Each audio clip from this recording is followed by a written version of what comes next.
жашы 30-та. Тимур мырзаны тосуп алалы, келиңиздер.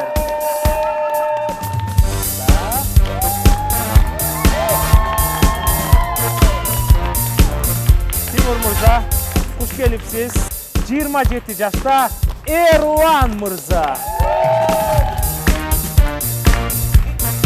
28 жашта Баяман мырза.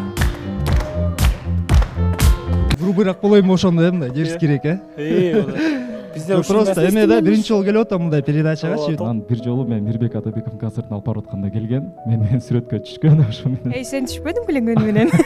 Алдабай чынын айтсаң. Чуркап келип сүрөткө түштү эле. Биз жолуктук долбоорунан чалып атабыз.